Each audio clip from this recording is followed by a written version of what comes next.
Buenos días. Esta comunicación se enmarca en el 18º Congreso Internacional del Grupo de Investigación Escritoras y Escrituras.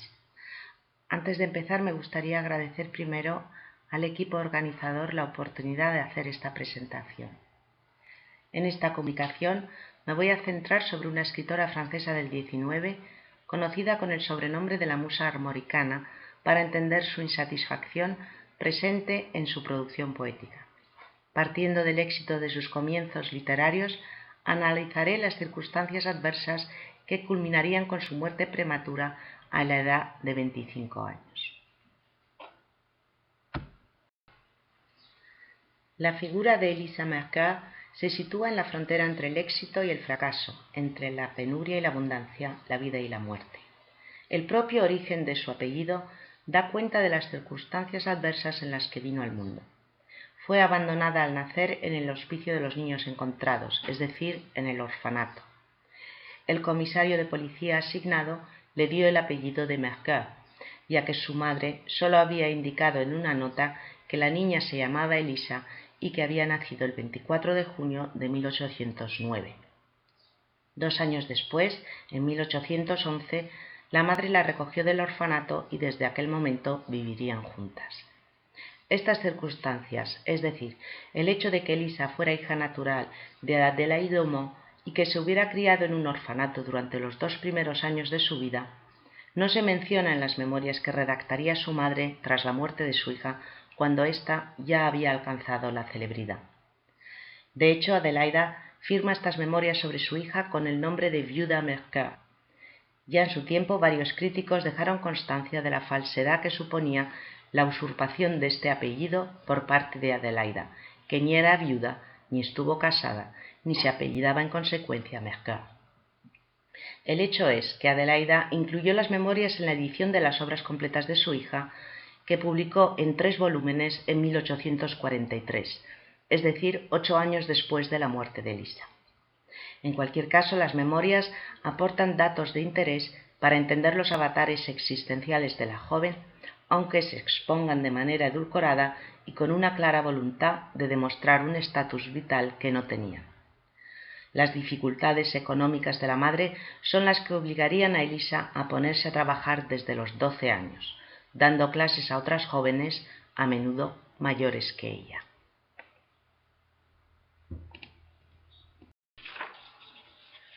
Al margen de su laboriosa infancia, Elisa fue instruida por Tanguy en las letras y mostró sus dotes creativas desde temprana edad. A los 11 años escribió un relato breve, Herminie ou les avantages d'une bonne éducation, que dedicó a su institutor Tanguy y que su madre reproduce en el primer volumen de las obras completas. A los 16 años compone sus primeros poemas, que presenta al editor del periódico Le Lycée Armoricain. El editor se llama Méliné y siempre estaba a la caza de talentos, por lo cual sí se los acepta y los publica. La joven poetisa empezará así a publicar sus versos desde 1825 en este periódico, lo que dará pie al sobrenombre de musa armoricana, según señala su madre en las memorias. El éxito que alcanzó en Nantes empezó a extenderse por toda Francia gracias a Méliné, y durante este tiempo Elisa recibió todo tipo de homenajes y reconocimientos. Fue nombrada miembro de varias sociedades académicas de la región, le dedicaron críticas favorables y poemas donde se encumbran sus versos y le adjudican ya el título que toda poetisa desea oír, el de musa. Méliné le ofrecerá en 1827 la publicación de un volumen de sus poesías con objeto de poder sacar algún beneficio económico para la joven, a la que deseaba ayudar en su precaria situación. Este volumen de poesías también será decisivo en el éxito que alcanzó la joven, no solo por los versos en sí mismos, muy del gusto de la época de un romanticismo melancólico, sino también por las circunstancias que veremos a continuación. Elisa tuvo el acierto de dedicar su volumen de poesías a Chateaubriand, que como todos saben era uno de los pesos pesados del mundo literario de su tiempo. Le envió una carta y un ejemplar. Tanto en su carta como en el poema que le dedica, Elisa le rogaba su apoyo y su ayuda.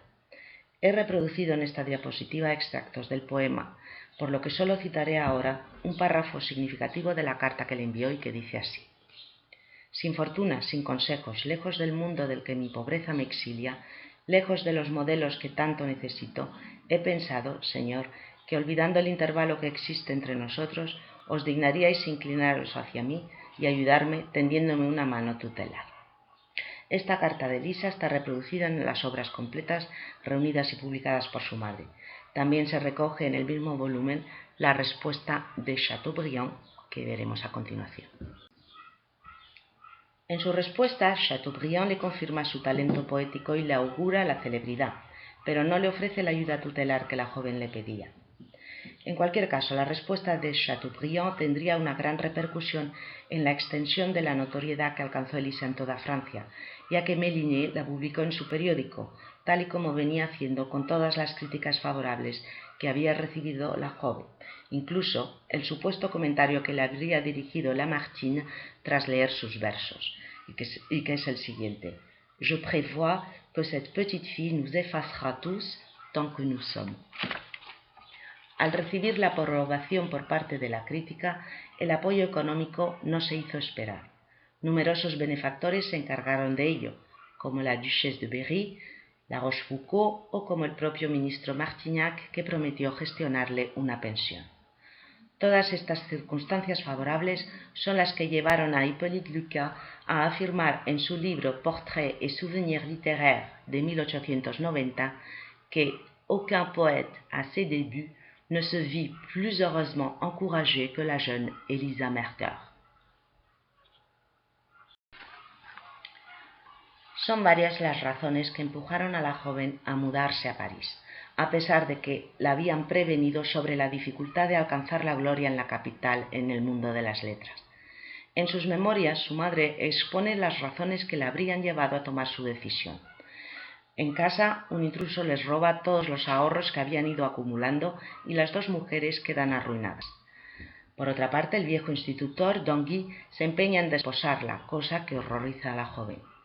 Y por si fuera poco, siempre según cuenta su madre en las memorias, Elisa oye por casualidad cómo critican el hecho de que una poetisa se dedique a dar clases.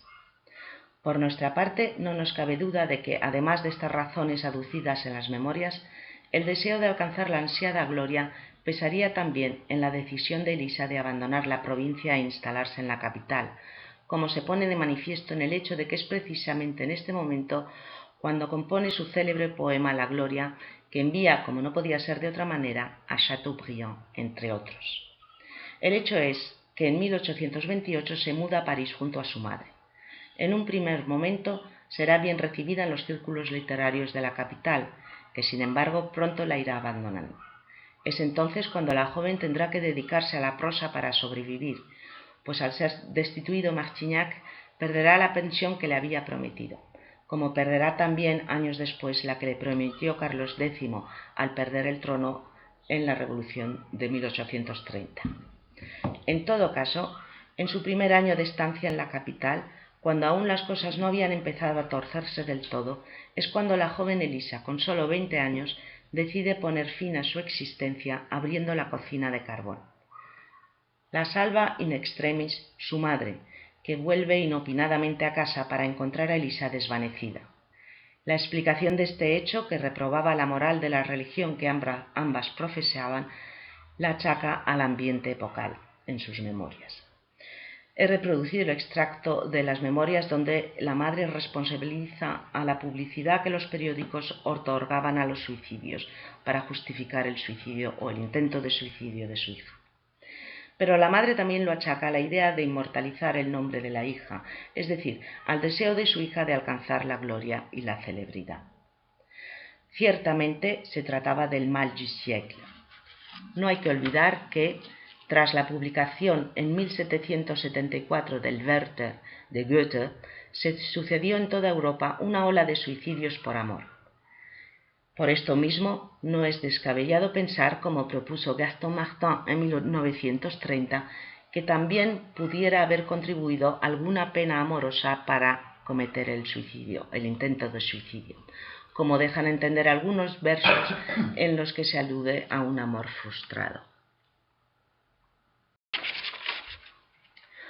A pesar de que la joven se pudo recuperar de la asfixia provocada por su tentativa de suicidio gracias a los cuidados de su madre, su salud pronto se resentirá y la joven caerá gravemente enferma, probablemente de tuberculosis, aunque esto último no se sabe con exactitud.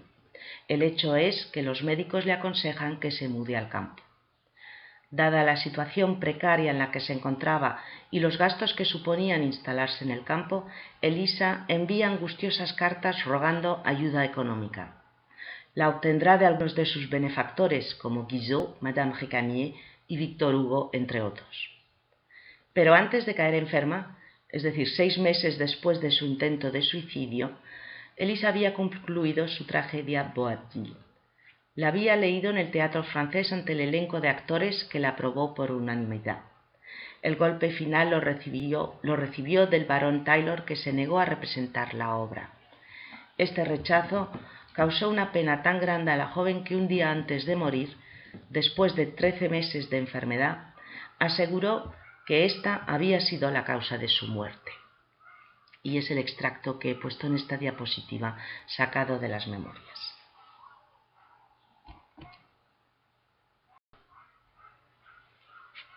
Podemos concluir de todo ello que la melancolía de los versos de Elisa Mercœur no responde únicamente al gusto romántico imperante, sino que también viene determinada por un sentimiento real, vivido, que nace de las penalidades por las que atravesó. En este sentido, se puede afirmar que esta poetisa representa el romanticismo en estado puro, tanto en su vida como en su obra, según señala también Gaston Martin. No quisiera concluir sin citar sus versos. Los que he reproducido en esta última diapositiva pertenecen al final de su poema Adiós a la existencia, que termina así. Gronde encore, impuissant orage, tous mes songes sont envolés. Océan, éveille ta rage, je suis calme sur le rivage, auprès de tes flots refoulés. Muchas gracias.